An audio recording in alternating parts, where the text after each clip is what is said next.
Aujourd'hui, nous sommes le 21, troisième mois 2021. Et à cette date du 21, troisième mois 2021, nous avons un terme très important. Ce thème que nous avons ce matin à partager ensemble, c'est les conséquences de l'ignorance. L'ignorance a des conséquences. L'ignorance n'a pas d'avantage. Et ce matin, la Bible va nous aider à comprendre ce que c'est que l'ignorance et les conséquences de l'ignorance. Parce que les conséquences de l'ignorance peuvent se répercuter sur notre vie sociale, spirituelle, ou de façon générale, elle est destructive, l'ignorance. L'ignorance détruit l'homme parce qu'elle n'apporte pas grand-chose à la vie de l'humanité. Mais qu'est-ce que l'ignorance? L'ignorance est le manque de connaissance qui détruit et qui tue. Quand quelqu'un, il lui manque la connaissance, il n'est rien. Et c'est ce que Satan fait, c'est ce que le diable fait avec l'homme. Et l'homme vit continuellement dans l'ignorance. Donc, beaucoup de personnes passent à côté de l'opportunité que Dieu donne. Parce que Dieu nous donne une opportunité. Et ils passent à côté de l'opportunité que Dieu donne pour le salut de l'humanité. Simplement parce qu'ils vivent dans l'ignorance. Et ils restent ignorants toute leur vie. Et quand quelqu'un est ignorant tout le temps de sa vie, c'est dangereux pour lui. Parce qu'il est comme quelqu'un qui n'a pas de conscience. Et puisqu'il n'apprend rien, et il vit constamment dans l'ignorance. Nous allons voir dans Osée 4, chapitre 4, verset 6. Et dans Osée, chapitre 4, verset 6, la Bible déclare ici, « Mon peuple est détruit parce qu'il lui manque la connaissance. » Voilà ce que dit le verset. Et la Bible va nous aider à comprendre le verset. Le verset qui dit que mon peuple est détruit parce qu'il lui manque la connaissance. Et ce passage se trouve dans Osée 4, verset 6. Ce verset montre à quel point l'ignorance est préjudiciable, car elle conduit le peuple de Dieu vers la destruction et l'empêche de connaître son identité. Voilà l'ignorance.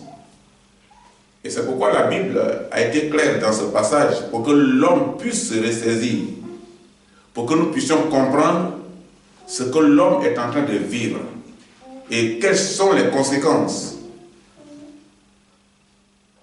si l'homme ne se rappelle pas, si l'homme ne revient pas à la raison.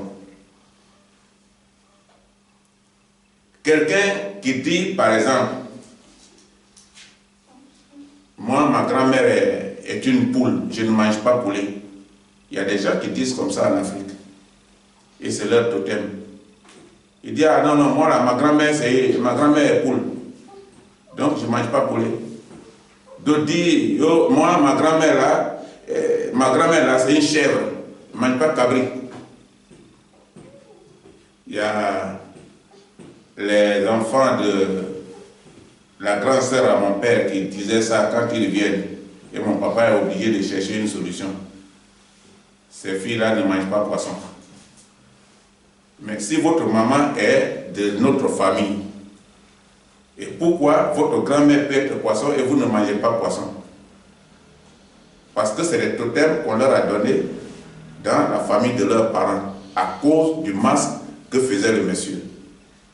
Mais Satan aveugle facilement les gens.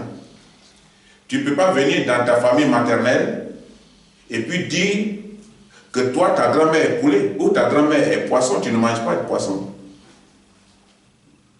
Normalement, si tu avais la conscience, tu pouvais penser, mais pourquoi je ne suis pas comme les autres là? Si nous sommes de la même famille, si on a les mêmes origines, et l'homme vit comme ça parce que l'homme a manqué son identité. L'homme ne connaît pas son identité quand il pense de cette manière. Nous prenons un autre exemple. Quand nous ignorons une chose, nous ne pouvons profiter des bienfaits et avantages procurés par la connaissance de cette chose. C'est normal. Parce que nous l'ignorons. Et quand on ignore quelque chose, on ne peut pas profiter des bienfaits de cette chose. C'est ce qui nous arrive souvent.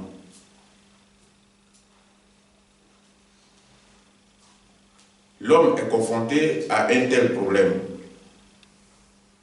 Et quand nous ne nous identifions pas à Dieu, nous ne pouvons rien apprendre de lui. Il faudrait que pour apprendre quelque chose de quelqu'un, tu t'identifies d'abord. C'est de même pour notre propre famille. Si on ne s'identifie pas à notre famille, on ne peut rien savoir de notre famille. Si on veut ressembler à quelqu'un dont tu ne connais même pas son identité, tu ne connais pas son origine. Mais ta famille, tu connais plus ou moins son identité. Et vous constatez que, de façon générale, chacun est identifié par son surnom. Que ce soit dans les classes, dans les écoles, dans les lieux de travail, c'est la même chose. Chacun est identifié par son prénom. On peut regrouper tout à l'heure dans un lieu d'examen au moins plus de 100 personnes. Mais ces 100 personnes-là, à chaque fois qu'on appelle quelqu'un, il se reconnaît et il répond. Et si c'est pour faire un examen, il va prendre place. Parce que deux personnes ne peuvent pas répondre sur le même nom. Chacun est identifié.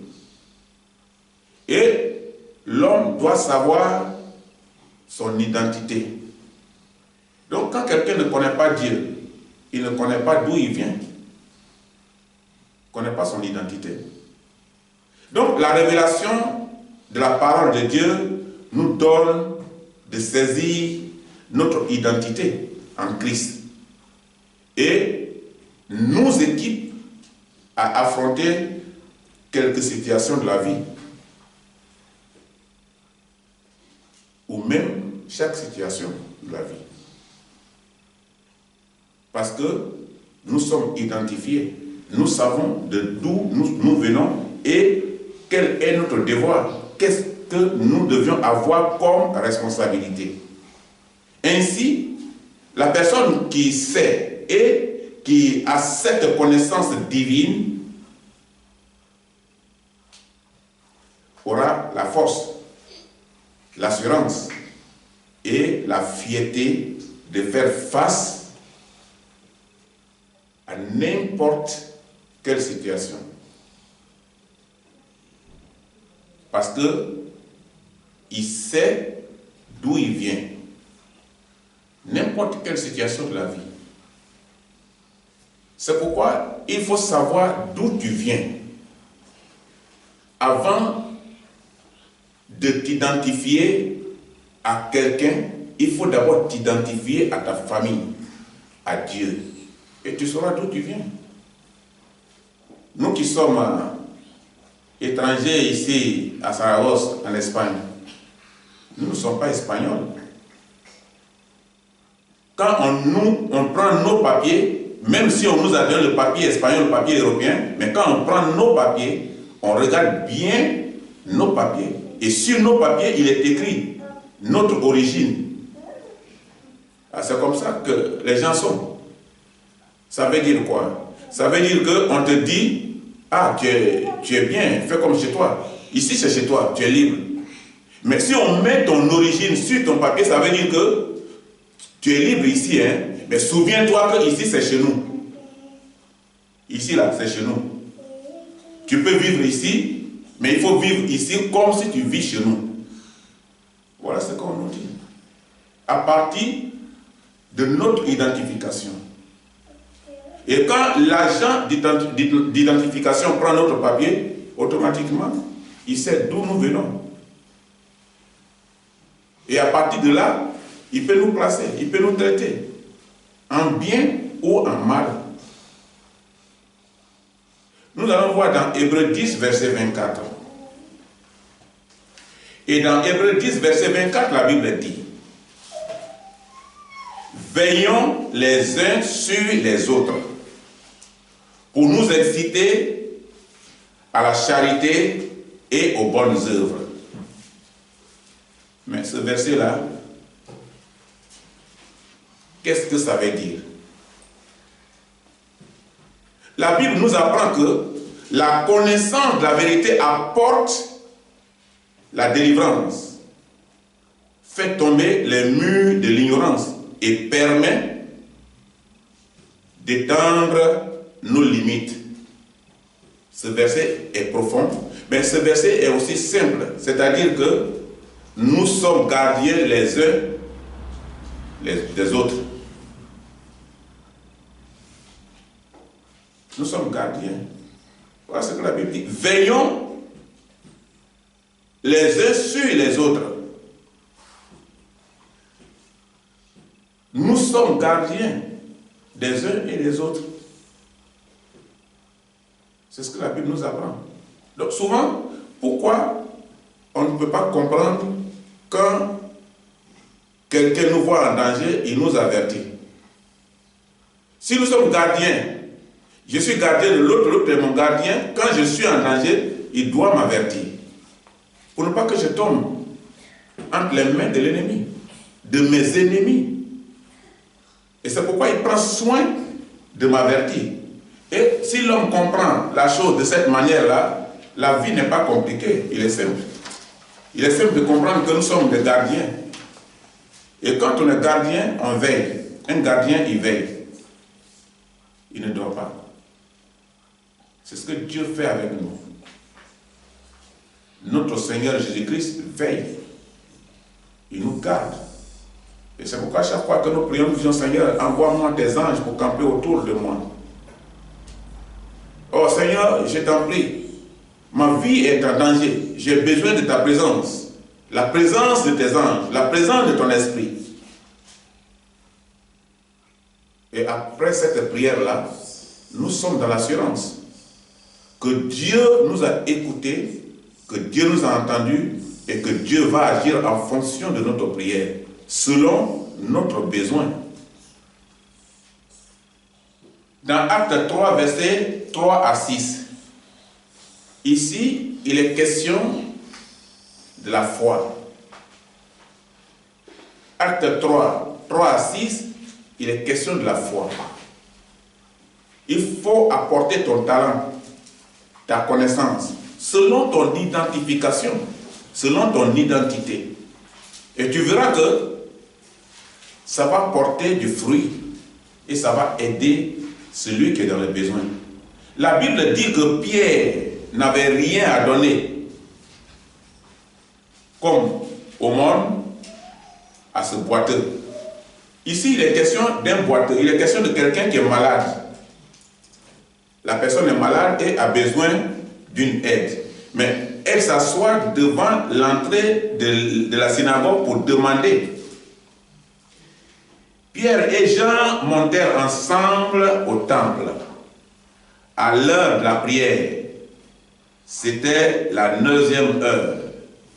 Il y avait un homme boiteux de naissance qu'on portait et qu'on plaçait tous les jours à la porte du temple, appelé la Belle, pour qu'il demandât l'aumône à ceux qui entraient dans le temple.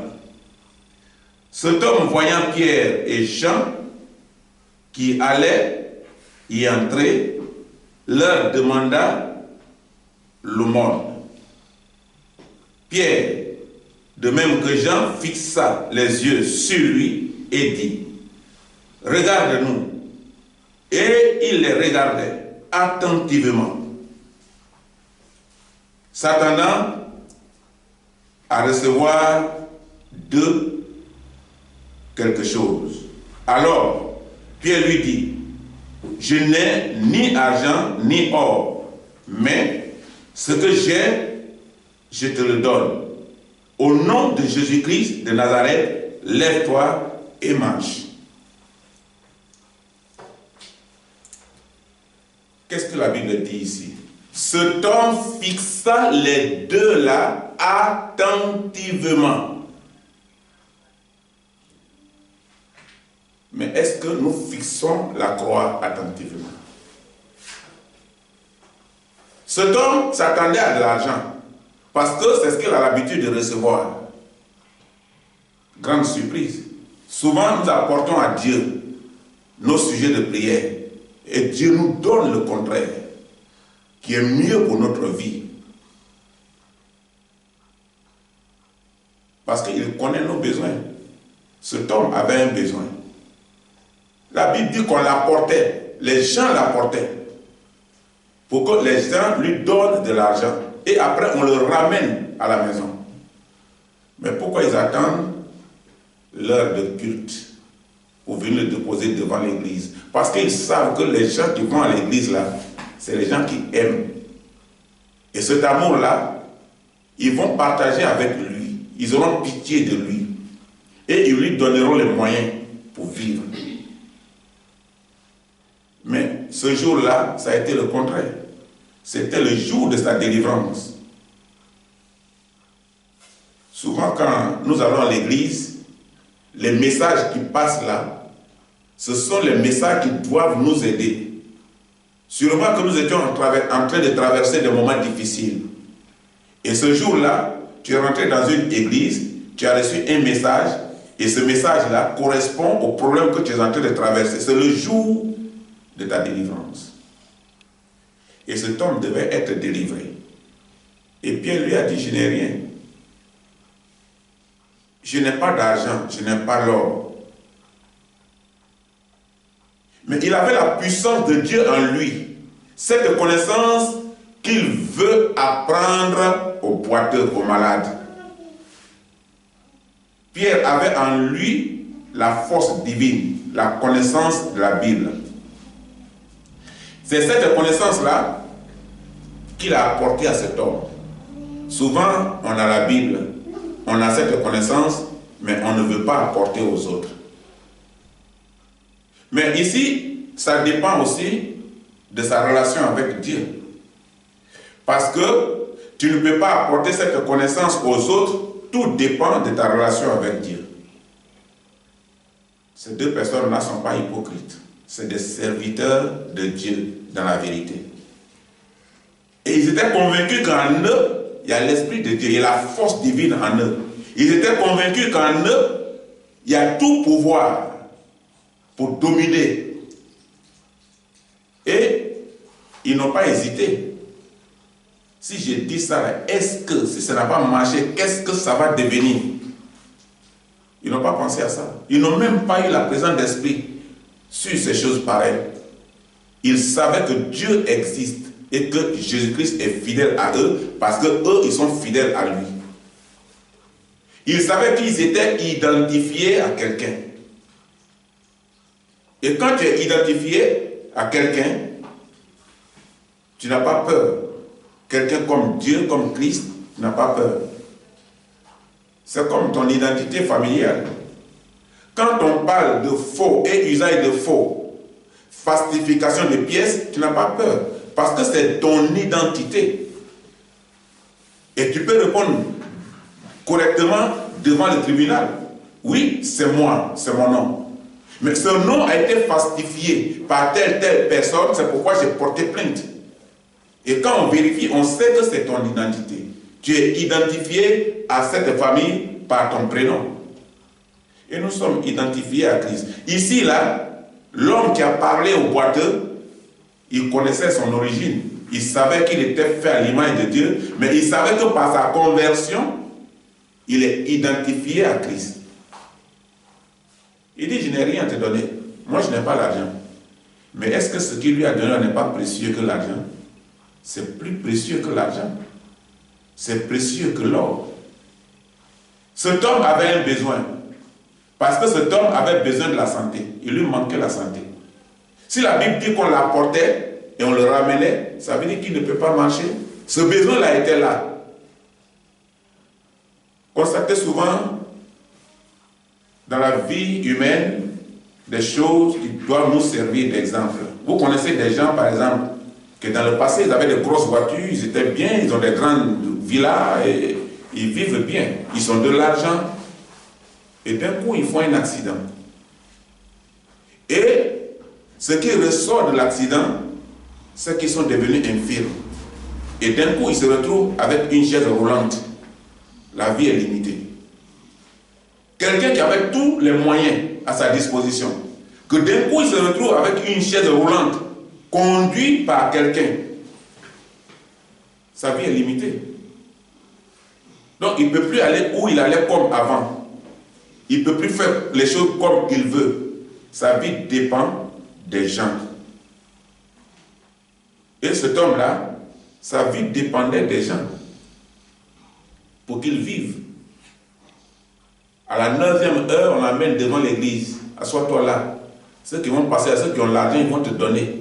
Même ceux qui n'avaient pas grand-chose, ils savaient déjà que cet homme-là va venir demain. On lui apportait quelque chose. Sa vie est limitée. Et comme sa vie est limitée, les hommes de Dieu, au lieu de lui donner de l'argent pour qu'il vive dans la souffrance éternellement, pour que sa vie dépende des autres pour l'amener et le ramener, ils lui ont dit, à partir d'aujourd'hui, c'est fini. Il faut recevoir Christ.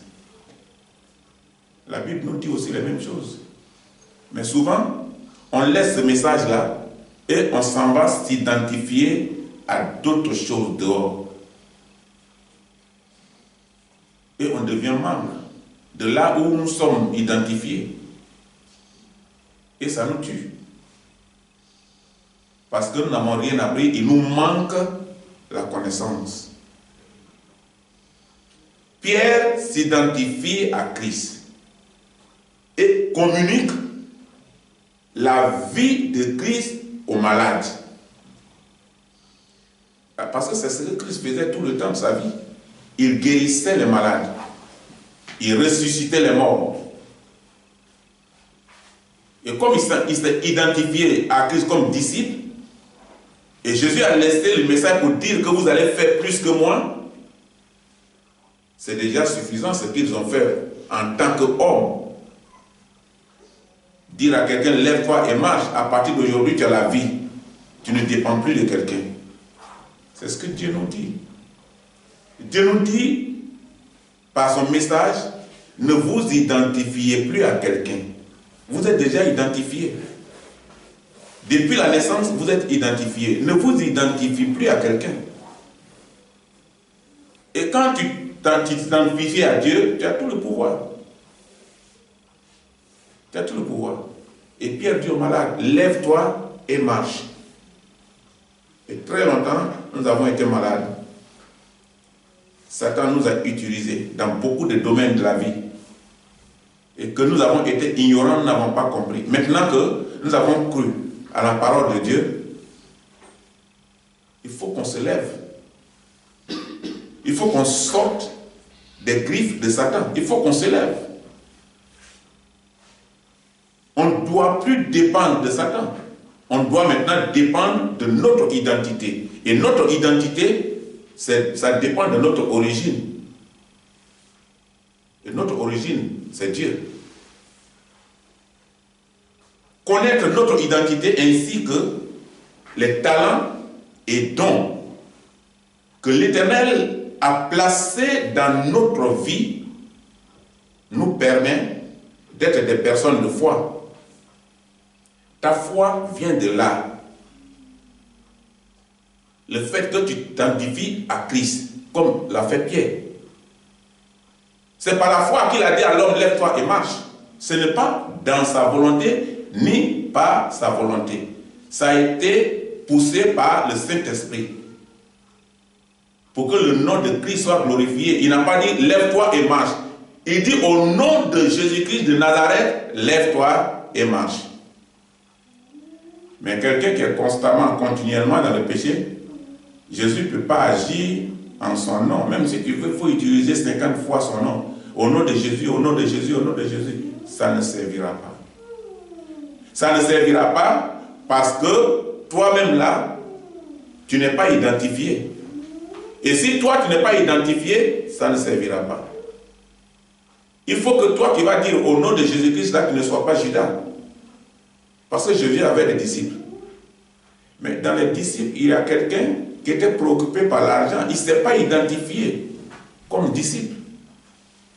Il est allé voir les gens. Tout de suite là, il avait un besoin d'argent. Il pensait qu'il allait être riche. Mais après la mort, on lui a donné seulement que des centimes. Il a dit c'est tout. On lui a dit oui. Et, mais ça là, ça ne peut pas me servir. Il a ramené ça à la synagogue. On lui a dit ah non, ça c'est l'argent de sang. On t'a déjà donné. Ça c'est fini. Ça ne peut plus rentrer dans notre caisse. C'est de l'argent sale. Tu vois? Et maintenant, qu'est-ce qu'il fait? Au lieu de se repentir, il s'est pendu. Et la Bible nous amène à comprendre que quand on s'identifie à Dieu, on n'a pas besoin d'aller mettre une corde au cou.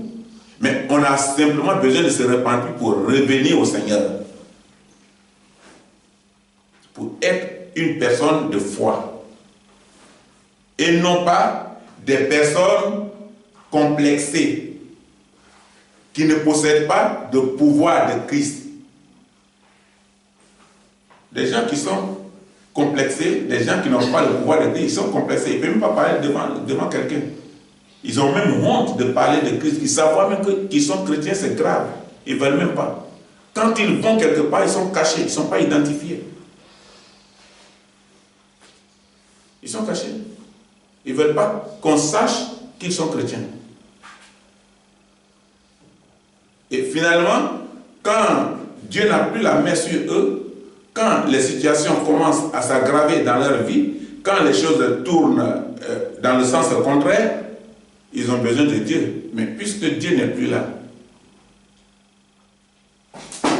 et comme Dieu n'est plus là, ils deviennent des gens de Satan, des membres de Satan. Et Satan agit dans leur vie. Satan les utilise.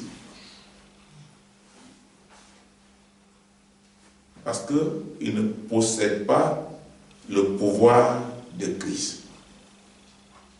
Mais plutôt, nous devons être des personnes de conviction. C'est ça qui est important dans la vie chrétienne. Même la vie en général, il faut être une personne de conviction. Il faut savoir où tu vas. Depuis le commencement, il faut savoir où tu vas. Il y a des élèves qu'on recale souvent dans certains domaines. Il est recalé là. On lui dit à partir de ça, c'est fini ta vie d'études est arrêtée. Il s'assoit, il pense, il dit non. Si je suis recalé ici, je peux tourner de l'autre côté, je peux avancer. Parce que le chemin qui arrive là, c'est une question de conviction. Ce n'est pas seulement ici là qui peut me recaler. Si je suis recalé là, je passe par là. Et on peut passer par tous les moyens pour arriver à l'université ou arriver dans les grandes écoles. Mais quand dans ton esprit déjà tu dis ah je suis recalé, c'est fini, mais tu n'as pas de pouvoir, tu ne domines plus, c'est fini. Parce que souvent on va à l'examen et on échoue avant l'examen. Tu vas à l'examen, tu dis moi là je vais pour rien, j'ai déjà échoué. Mais pourquoi tu t'en vas? Et quand tu mets dans ton esprit que tu as déjà échoué, tu ne fais plus grand effort, tu ne cherches plus loin. Ça est dans ton esprit, c'est fini. Quand tu dis ah ma vie est limitée, moi-même là je vais devenir quoi dans la vie? Mais ta vie est limitée. Puisque tu es en train de prophétiser sur ta vie que tu ne seras plus rien. Effectivement, tu ne seras plus rien. Dieu ne nous a pas fait pour ça. Nous devions être dans le combat. Un homme doit être dans le combat. Une personne encore sur cette terre avec le souffle doit être dans le combat. Satan va te dire c'est fini, tu dis non, c'est toi qui es fini. Moi je sais que je peux me battre, je peux arriver. Même si c'est dur, même si je prends du temps, même si c'est des années. C'est comme ça. Il faut qu'on soit des personnes de conviction. Des personnes marchant avec assurance et qui sont une source de bénédiction pour les autres. Il faut être dans l'assurance. Quand tu marches dans l'assurance, tu peux toujours surmonter les épreuves, tu peux surmonter les difficultés, tu peux même sauter les barrières fermées. Parce que c'est une question de conviction. Tu veux arriver, mais il faut savoir au commencement où tu vas. Et tu peux y arriver. Il ne faut pas te donner les limites dans la vie.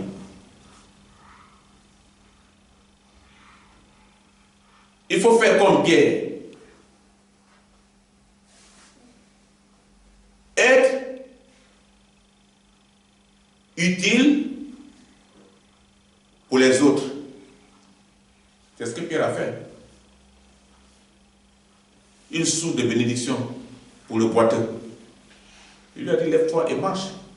Le boiteux est content. Maintenant, il peut se déplacer de sa maison, aller quelque part où il veut, aller faire le commerce, aller faire les achats, aller se promener, connaître la ville, voyager librement. Parce que maintenant, là, il n'est plus dans une chaise roulante.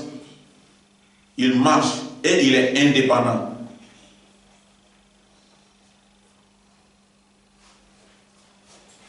Et la source de bénédiction, Pierre l'a été pour le boiteux. La connaissance. La connaissance implique aussi des principes fondamentaux.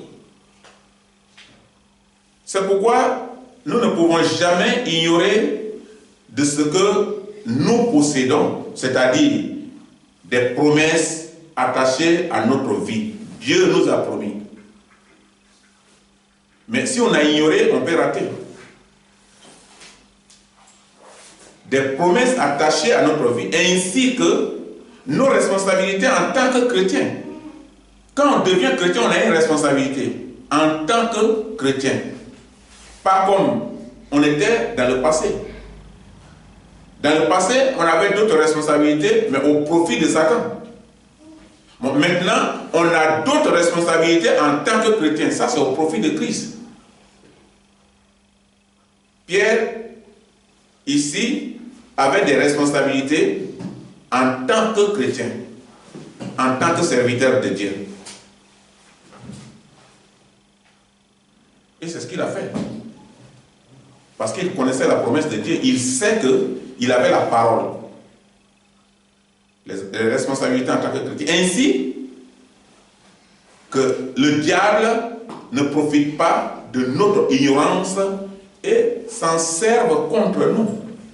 Quand tu es ignorant, Satan se sert de ton ignorance et il se sert de toi. Voilà ce qu'il faut combattre. Souvent quand tu es ignorant, c'est quelqu'un qui connaît ta faiblesse là, qui va utiliser ton ignorance ou ta faiblesse pour te mettre dans les problèmes.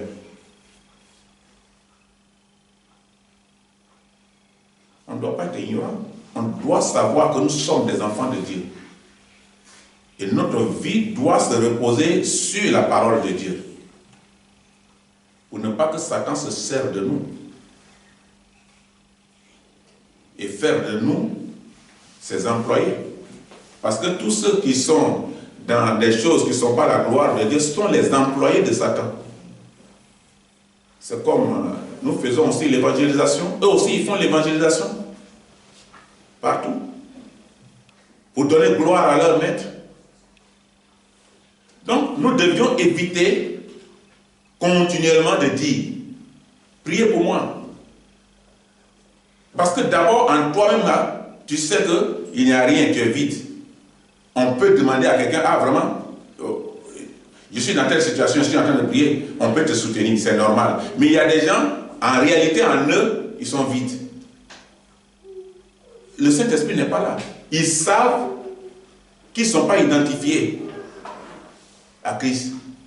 Donc, ils ne se considèrent pas comme des chrétiens.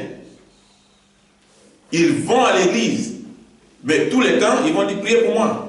Parce que lui, il sait qu'il ne peut pas prier pour que Dieu l'écoute. Il peut prier comme un ange, mais sa vie là ne lui permet pas d'être en communion permanente avec Dieu. Priez pour moi. Ou soutenez-moi, car le diable m'attaque. Tout le temps, le diable t'attaque, soutenez-moi. Mais c'est bien. Mais est-ce que toi, tu soutiens quelqu'un? Puisque toi, ton soutien que tu peux apporter à quelqu'un ne peut pas servir. Puisque le Saint-Esprit n'est pas là. Il faut t'identifier. Il ne faut pas t'identifier à Satan. Si tu t'identifies à Satan, tu vas faire l'œuvre de Satan. Et tout ce que tu vas faire n'est pas la gloire de Dieu. C'est la gloire de Satan. Et tu vas crier, soutenez-moi, car le diable m'attaque. Mais ils vont te soutenir, ça sera en vain. Le diable va continuer à t'attaquer et il va t'avoir. Parce que tu es sorti du programme de l'Éternel, de la protection de Dieu. C'est comme ça. Ainsi que nos responsabilités que nous devions avoir envers les autres frères chrétiens. S'ils ont des responsabilités envers nous, comme nous l'avons vu au début, on doit veiller les uns sur les autres. Ça veut dire que nous aussi, on a aussi nos responsabilités envers eux. On a un devoir. On doit aussi les soutenir en prière. Mais on est dans quelle position pour soutenir quelqu'un en prière? Évitons le langage qui dit rien ne marche dans ma vie. Dans tous les domaines. Toujours c'est chez toi que rien ne marche. Rien ne marche. Ah, dans la vie là-même, on est venu, moi-même je suis venu ici pour marcher sur un attendant. Mais si rien ne marche, tous les temps, rien ne marche. Ça va? Ah, ça ne va pas. C'est dur, hein? Ça ne va pas. Ah, c'est comment? Ah, c'est fort, hein? Vraiment, je ne crois pas que ça peut aller. Tous les temps, c'est toi qui es en danger. Rien ne va chez toi. Mais où est ta foi? En quoi se trouve ta foi? Et en qui tu es identifié? Si tu n'es pas capable de déplacer une mouche. Donc, nous avons déjà tout. Nous avons tous les pouvoirs. Nous avons tous les pouvoirs de Christ. Si nous avons tous les pouvoirs de Christ, pourquoi on a peur? Pourquoi? Nous sommes l'image de Dieu. La Bible dit que nous avons été faits à l'image de Dieu. Donc, identifions-nous. Identifions-nous à lui. Si nous sommes son image, comme membres de la famille royale, Dieu est roi. Et nous sommes membres de la famille royale. Mais si on n'est pas identifié, on peut nous reconnaître comment? On ne peut pas nous reconnaître. L'identification qu'on va trouver, quand un agent d'identification nous contrôle, il voit que nous ne sommes pas réellement ce que nous sommes. C'est-à-dire quoi? On met ton identité dans l'appareil, ce n'est pas ta photo, c'est une photo falsifiée. Donc, tu es falsificateur. Et Satan est falsificateur. Il déforme notre image. Et nous ne sommes plus ce que nous étions. Parce que nous sommes déformés. C'est ce que nous devions éviter. Et cette attitude et ce comportement vis-à-vis des autres ne cadre pas avec la nouvelle créature. Ça ne cadre pas. Ça ne cadre pas avec la nouvelle créature que nous sommes. Parce que tu es devenu une nouvelle créature. Parce que tu es né de nouveau. Nouvelle naissance. Tu as une nouvelle identité. Une nouvelle nationalité. Donc, en tant que membre de la famille royale de Dieu, nous sommes des personnes plus que vainqueurs. quelqu'un qui est identifié à Dieu, il est plus que vainqueur. Nous sommes des personnes plus que vainqueurs, qui ont de l'autorité et de la puissance. Qu'est-ce que Pierre a utilisé? L'autorité et la puissance. Il a dit au boiteux, lève-toi, marche. Il s'est levé, il a marché. Cette puissance vient de Dieu. Donc, si tu as cette puissance en toi, tu sais que tu as la protection de Dieu. Et nous sommes plus que vainqueurs.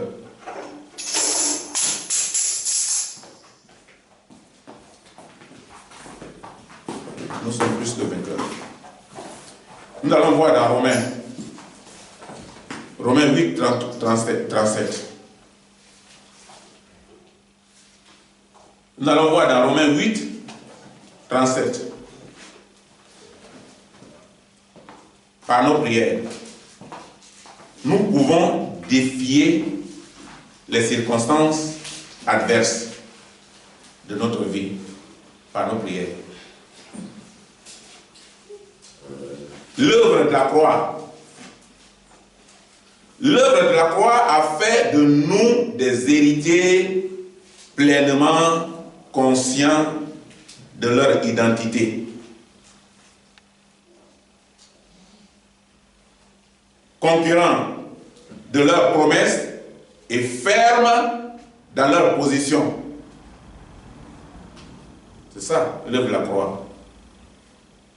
Donc, notre foi doit être nourrie. Mais si nous ne sommes pas capables de mettre en pratique la parole de Dieu, notre foi ne peut pas être nourrie. Notre foi doit être nourrie. Et la Bible dit que celui qui est en nous est plus fort. Il est plus grand que celui qui est dans le monde. Mais pourquoi on ne peut pas mettre en pratique ce qui est écrit dans la Bible? Pourquoi on ne peut pas faire nourrir notre foi par la parole de Dieu? Si celui qui est en nous est plus fort que celui qui est dans le monde, c'est-à-dire Jésus-Christ, il est plus fort que le diable, il est plus fort que Satan. Et il a toutes les possibilités. Et c'est ce que la Bible nous recommande. Donc, en développant une foi stable et ferme, nous pouvons résister face aux attaques et aux épreuves. Il n'y a pas d'autre moyen pour résister aux attaques. Il n'y a pas d'autre moyen pour résister aux épreuves. Nous pouvons résister aux attaques et aux épreuves seulement si nous développons en nous la stabilité de notre foi. Donc, la Bible déclare que Dieu ne nous délaissera jamais. C'est ce pouvoir que la Bible nous a donné. Parce que c'est le pouvoir de Christ, c'est le pouvoir de Dieu. Donc, si nous nous identifions à lui, en principe, Satan n'a plus de pouvoir sur nous. Parce que celui qui est en nous, il est plus fort, il est plus grand que celui qui est dans le monde.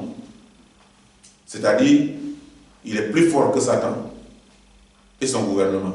Donc nous allons nous arrêter là. Et en conclusion, la Bible, ce matin, nous dit que nous devions nous identifier à Christ. Donc découvrons notre identité.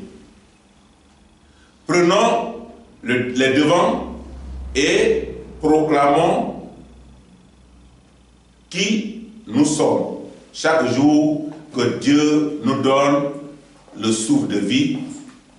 Et recherchons la connaissance divine. Le Seigneur est notre force. Et à chaque fois que nous devions comprendre que le Seigneur est notre force, nous avons la victoire. Ce matin, que Dieu nous bénisse.